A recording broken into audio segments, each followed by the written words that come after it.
Bonjour et bienvenue dans un photo hip-hop en mode hip-hop. Oui mes braves, on embarque aujourd'hui dans un voyage au milieu du bitume. Comme les œuvres que je vais vous présenter aujourd'hui, on va serpenter entre les rimes, les samples de vinyle, le breakdance et les graffitis.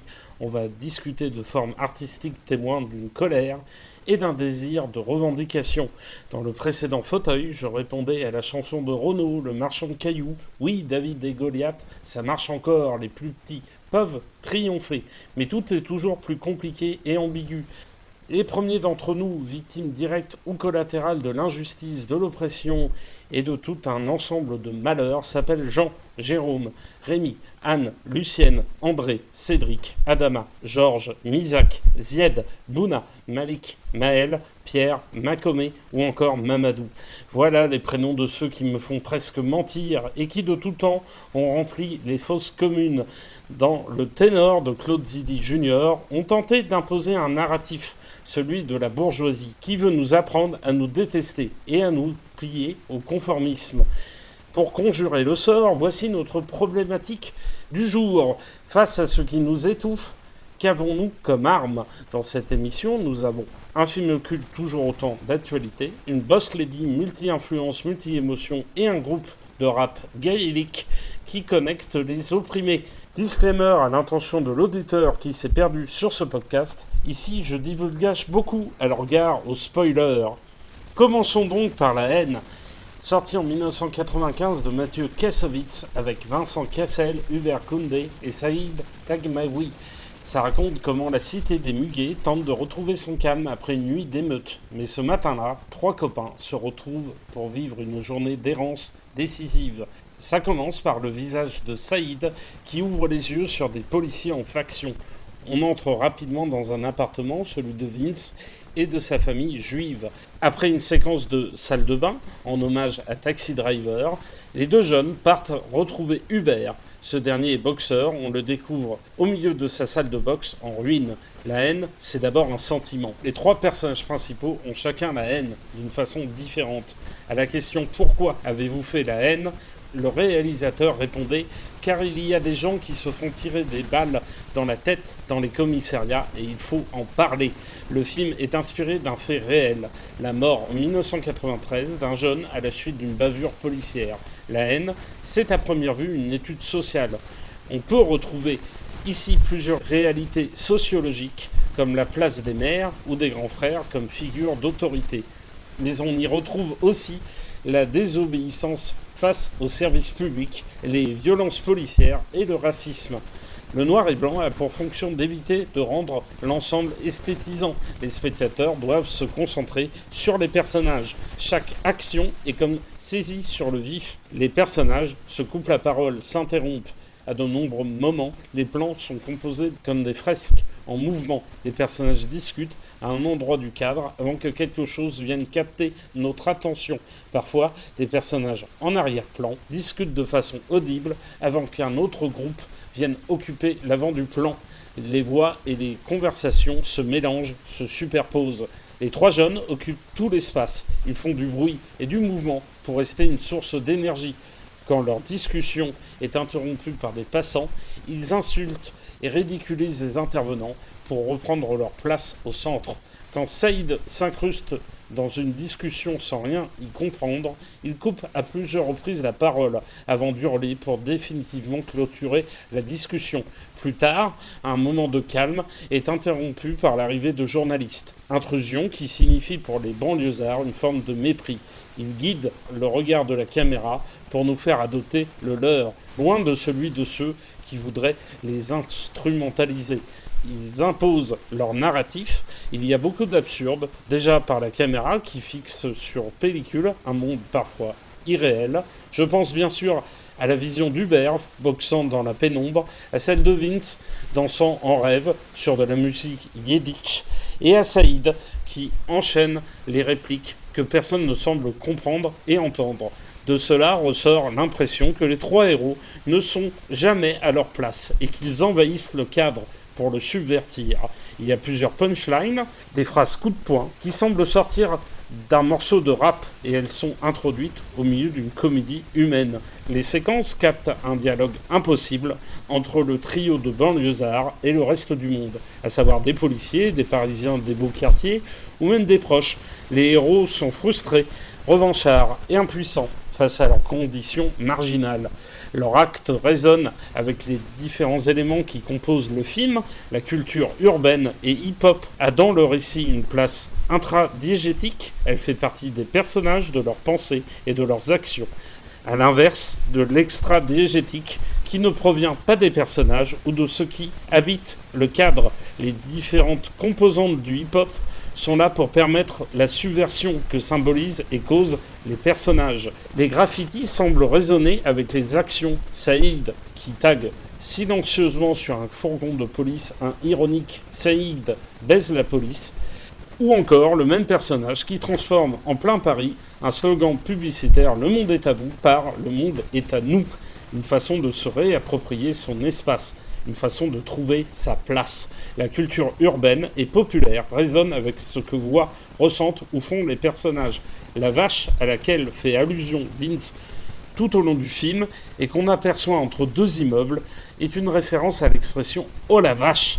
À plusieurs moments, le jeune homme semble halluciner de ce qu'il voit. Ça rebondit avec l'absurde qui traverse le récit. La vache, c'est la métaphore de la mémoire populaire et c'est aussi son argot, exprimant ses accords, désaccords et rapports hostiles avec un monde qui a du mal à l'encadrer. Comment une vache pourrait se promener au milieu du quartier. Comment des émeutiers ont pu faire entrer une voiture dans une salle de boxe pour y mettre le feu. Comment des situations banales peuvent dégénérer violemment. Comment les trois copains peuvent-ils être aussi inaudibles et rejetés. Le film est donc surréaliste, absurde, mais aussi féerique. Une mouvance répandue dans le cinéma français de l'époque, comme avec Chacun cherche son chat de Cédric Clapiche en 1996 ou Le fabuleux destin d'Amélie Poulain de Jean-Pierre Jeunet en 2001. Cette allure de conte, on la retrouve avec l'apparition encore intradiégétique de la musique ou du breakdance.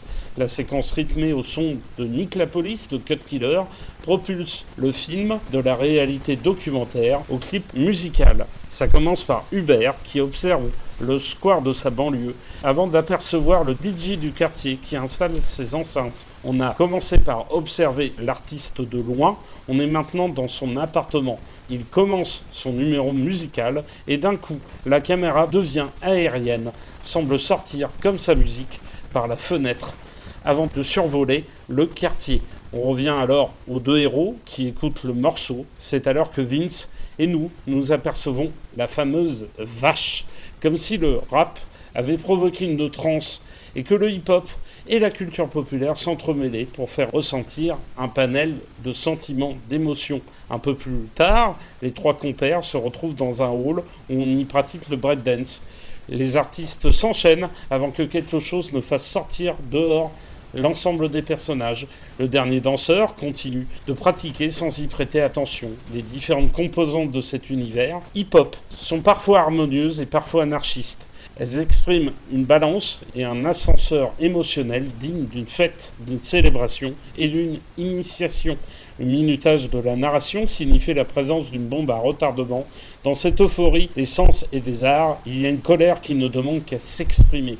L'arme perdue d'un policier récupéré par Vince lui donne ce supplément d'assurance. C'est une puissance phallique, admirée et imitée, notamment à travers un hommage à Taxi Driver, je l'ai déjà dit. On questionne l'idée du pire à venir dont l'arme serait à la fois le vecteur et le déclencheur. Si un jeune homme blessé par la police venait à décéder, Vince l'a juré, il se vengerait en assassinant un policier. Œil pour œil, dent pour dent, coup pour coup. En bref, c'est l'antique loi du talion qui hante le long métrage. Après tout, aux côtés du anti-héros de Taxi Driver, le film évoque l'inspecteur Harry Callahan de la série de films L'inspecteur Harry. Un autre modèle d'héroïsme ambigu. Si on fait ici joujou avec le concept de vengeance, on prend cependant son sage dépassement Hubert et Saïd, eux y croient. Vous avez compris, je l'espère, que le parcours des héros est fait de bruit et de mouvement. C'est un voyage pour se faire entendre et les personnages ont presque toujours le dessus. Ils vont à 100 à l'heure, oubliant parfois de se reposer et d'admirer. Il y a de rares moments où il reste silencieux. Le temps d'une pause, il s'arrête dans les toilettes d'un bistrot parisien. Alors qu'il se dispute, un vieil homme sort des toilettes et leur raconte une histoire. C'est le récit de deux amis en route dans un wagon à bestiaux pour un camp de travail ou de concentration. Au cours d'une escale, ils doivent faire leurs besoins. L'un d'eux y trouvera la mort. Difficilement compréhensible, la fable est racontée avec un fort accent. En plus de clouer le bec du trio, il met en parabole le péché d'orgueil qui les traverse. Ils doivent mettre de côté leur fierté pour avancer. Le silence est imposé à Saïd et Hubert lorsqu'ils sont violentés par des policiers en roue libre. Les gémissements et plaintes des deux jeunes sont une tentative de résister et d'essayer de garder la main face à l'intimidation.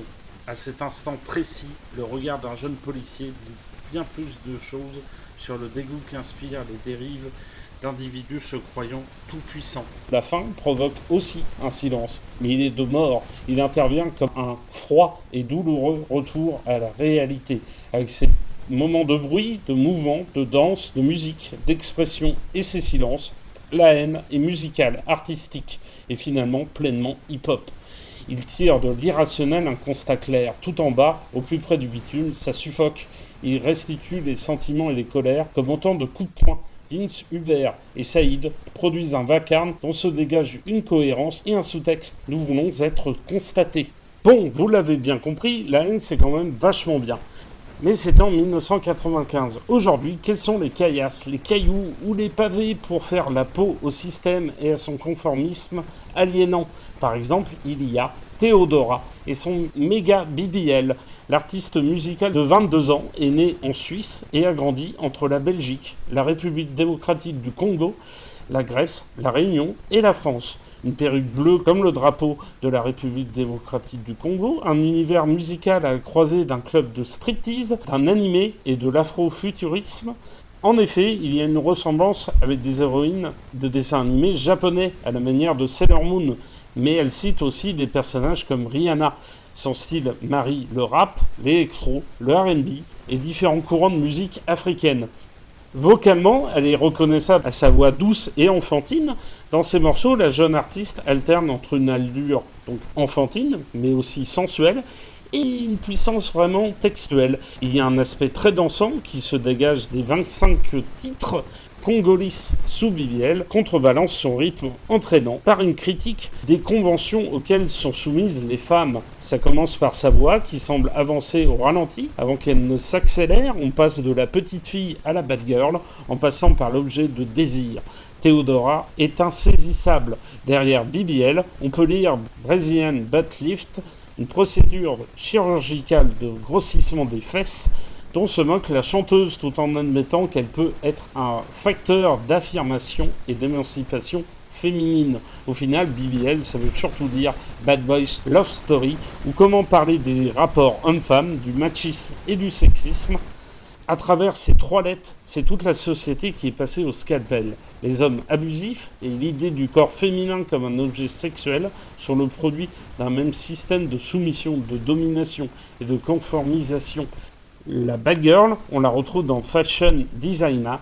Le titre est aussi l'occasion de faire ressortir la boss lady, une vision de la femme fortement influencée par la féminité des femmes africaines. J'ai découvert que les femmes de ma famille font peur aux hommes, avoue la chanteuse. Il y a dans cette musique un appel à s'affirmer comme un personnage fort, rusé et déterminé.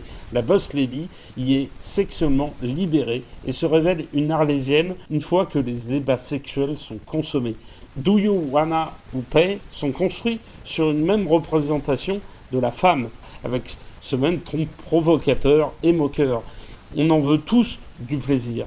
Et c'est ce que ces musiques s'évertuent à crier haut et fort. Il faut se souvenir que les esclaves et les opprimés ont toujours été privés des bonheurs, même les plus simples. Priver un individu de sa sexualité est un bon moyen de le rendre impuissant et finalement de le faire disparaître.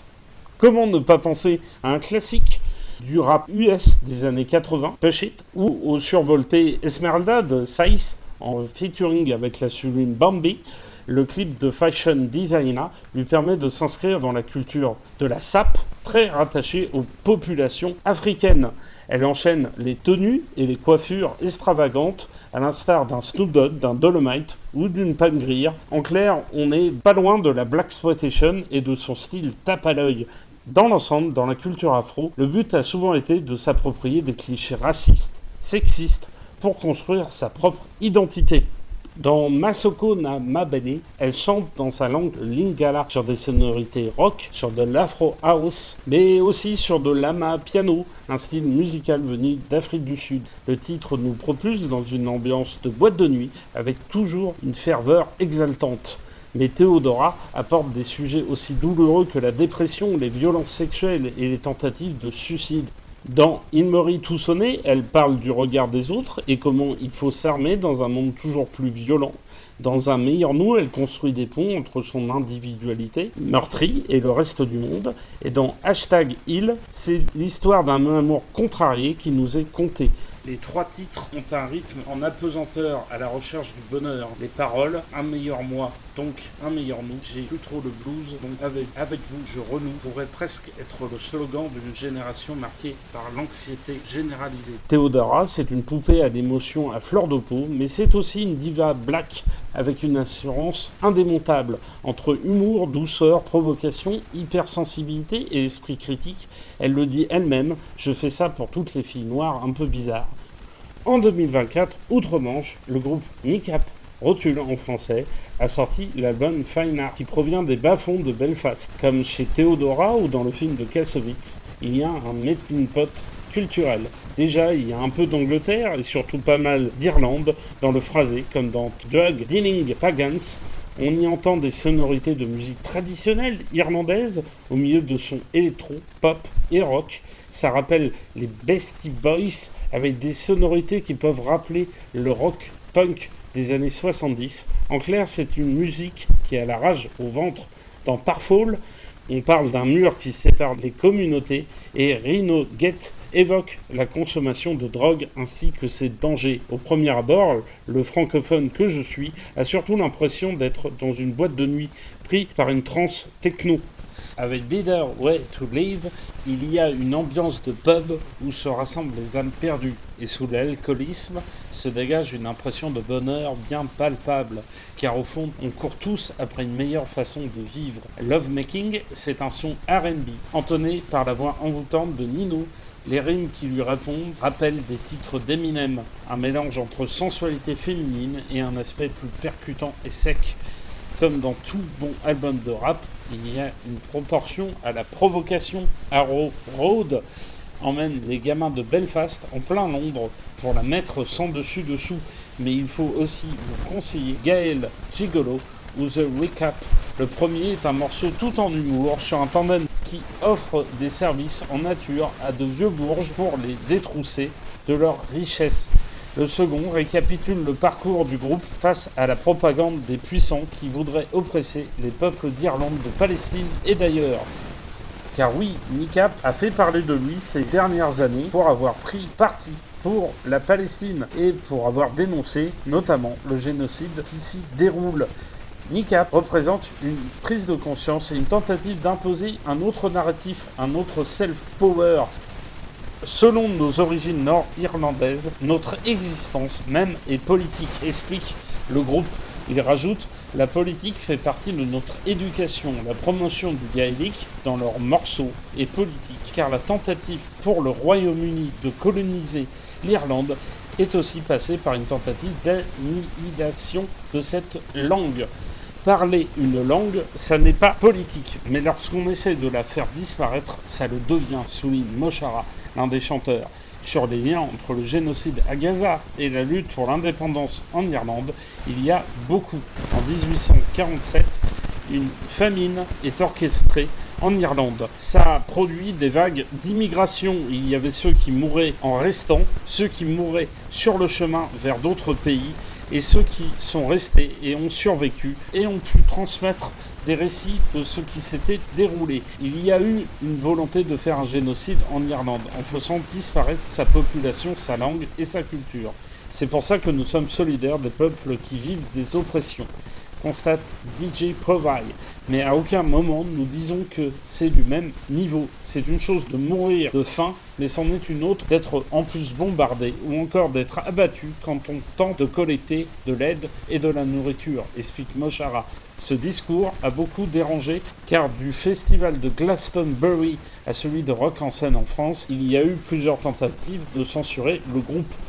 Un collectif a été fondé avec NICAP, Massive Attack et Fontaine d'ici pour défendre les artistes qui soutiennent le peuple palestinien. C'est important que les groupes qui défendent publiquement la cause palestinienne fassent front ensemble et qu'ils aient un réseau de soutien, déclare Moklai Bap, l'autre chanteur du groupe. Dans leur raisonnement, ces artistes ont quelque chose d'internationaliste en connaissant deux peuples opprimés.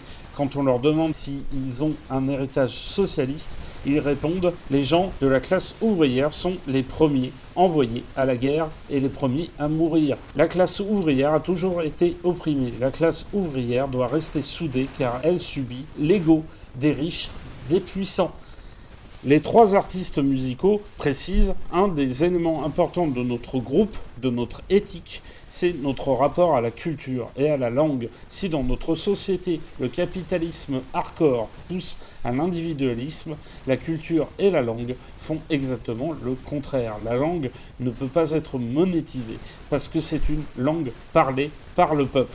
Donc oui, c'est un aspect important de ce que l'on fait pour que les gens retrouvent une culture, une langue qu'ils ont peut-être perdue avec la colonisation, avec le capitalisme.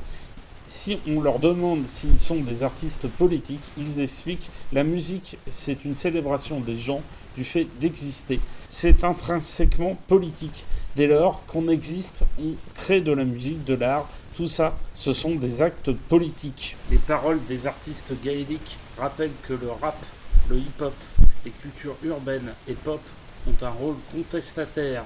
C'est en quelque sorte une conscience de classe dont l'aspect conflictuel prend tout son sens pour être le caillou dans la chaussure qui fait bouger les lignes et qui remet en cause les normes. J'espère que vous l'avez compris, face à ce qui nous étouffe, nous avons le hip-hop et plus largement la culture pop avec des armes culturelles qui peuvent revêtir une dimension politique. La haine, comme son nom l'indique, met en avant un sentiment irrationnel. L'œuvre est à tous les niveaux imprégnée par le hip-hop, qui en fait une fable stimulant tous les sens. Avec Mega BBL, la libération du corps et de l'esprit est au menu pour bousculer les éléments anxiogènes d'une réalité souvent déprimante. On s'y balade entre douceur féminine, sexualité assumée, désespoir et rythme entraînant. Fine Art du groupe NICAP.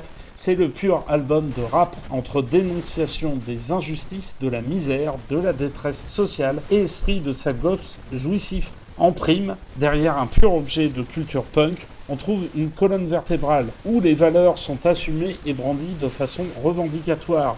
Dans les trois cas, les sentiments les plus primaires sont exposés sans jugement et mis à nu pour bousculer les règles du conformisme. Dans le morceau Voltaire de Médine, une voix off déclare « Si tu es en colère, c'est que tu n'es pas capable de raisonner logiquement, puisqu'en Occident, la colère, c'est l'ennemi de la réflexion. » Ça, c'est un truc paternaliste. C'est une façon de dire, en gros, tu es primitif. Tu ne sais pas organiser ta pensée. Ça, c'est une façon de te disqualifier, de disqualifier ton discours. C'est une façon aussi de t'assurer un certain confort, c'est-à-dire je veux bien t'entendre, mais dis-le-moi gentiment, que ça ne soit pas inconfortable. Non, des fois c'est un crachat dans ta gueule que j'ai envie d'envoyer pour que tu comprennes. La haine, Mega BBL ou Fine Art, ce sont des crachats à la figure ou les cailloux du marchand de cailloux de Renault. C'est avec eux qu'on peut déjà un peu régler nos comptes avec ceux qui nous oppressent. Que nous soyons paysans, gilets jaunes, artisans, enseignants, soldats, policiers, employés, ouvriers, hommes, femmes, enfants, jeunes, vieux, innocents, victimes et ou immigrés, n'oublions jamais, aucun d'entre nous n'a jamais pleinement choisi d'être là. Nous sommes et nous serons toujours la résultante des conditions matérielles de l'existence. Nous sommes tous victimes, produits, objets et acteurs du système. Mais relayer encore et toujours cette culture de la colère et de son sain dépassement nous permettra de révéler les injustices et les douleurs pour résister. Je vous conseille d'écouter Besoin d'aide de Théodora, Marion Maréchal de Sofiane, ainsi que Les Charognards et deuxième génération de Renaud, mais aussi Mon esprit part en couille d'expression directe et Sacrifice de poulet de Ministère amer, issu de la bande originale du film La haine.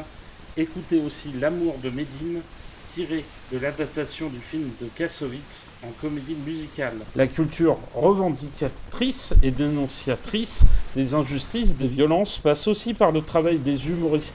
Il me faut donc vous recommander les chroniques de Pierre-Emmanuel Barré, en particulier celle du 9 novembre 2025, et qui lui vaut d'avoir une plainte contre lui. Il y dénonce les violences perpétuées par la police française, car en déplaise à Laurent Nunez, le personnage qui a déposé plainte, et le ministre de l'Intérieur, oui, la police française est violente. On dénombre, selon le média Disclose, depuis 2012, au moins 429 victimes de violences sexuelles commises par la police ou la gendarmerie, et sinon il n'y a qu'à voir les vidéos réalisées par les forces de l'ordre sur les opérations menées à Sainte-Soline en 2023 et qui mettent en lumière tout un tas de comportements et de pratiques qui sont d'une violence sans nom. Maintenant, dites-moi ce que vous avez pensé du film et des deux albums en commentaire. Vous pouvez aussi liker, partager et vous abonner en activant la cloche. Il faut en particulier vous abonner sur la page ZGen Génération Connectée sur YouTube, parce que ça va nous donner de la force et on espère d'ici la fin de l'année se rapprocher fortement des 1000 abonnés, voire potentiellement de dépasser ce chiffre symbolique, ce qui serait plutôt cool et ce qui nous renforcerait. Sinon, je remercie l'association ZGen qui permet que ce programme sorte. On se retrouve très vite pour d'autres pépites nanars et navets. Surtout pour que le malheur succombe, n'oubliez pas de manger vos 5 objets culturels par jour. Bisous de moi, bisous de nous et à la prochaine.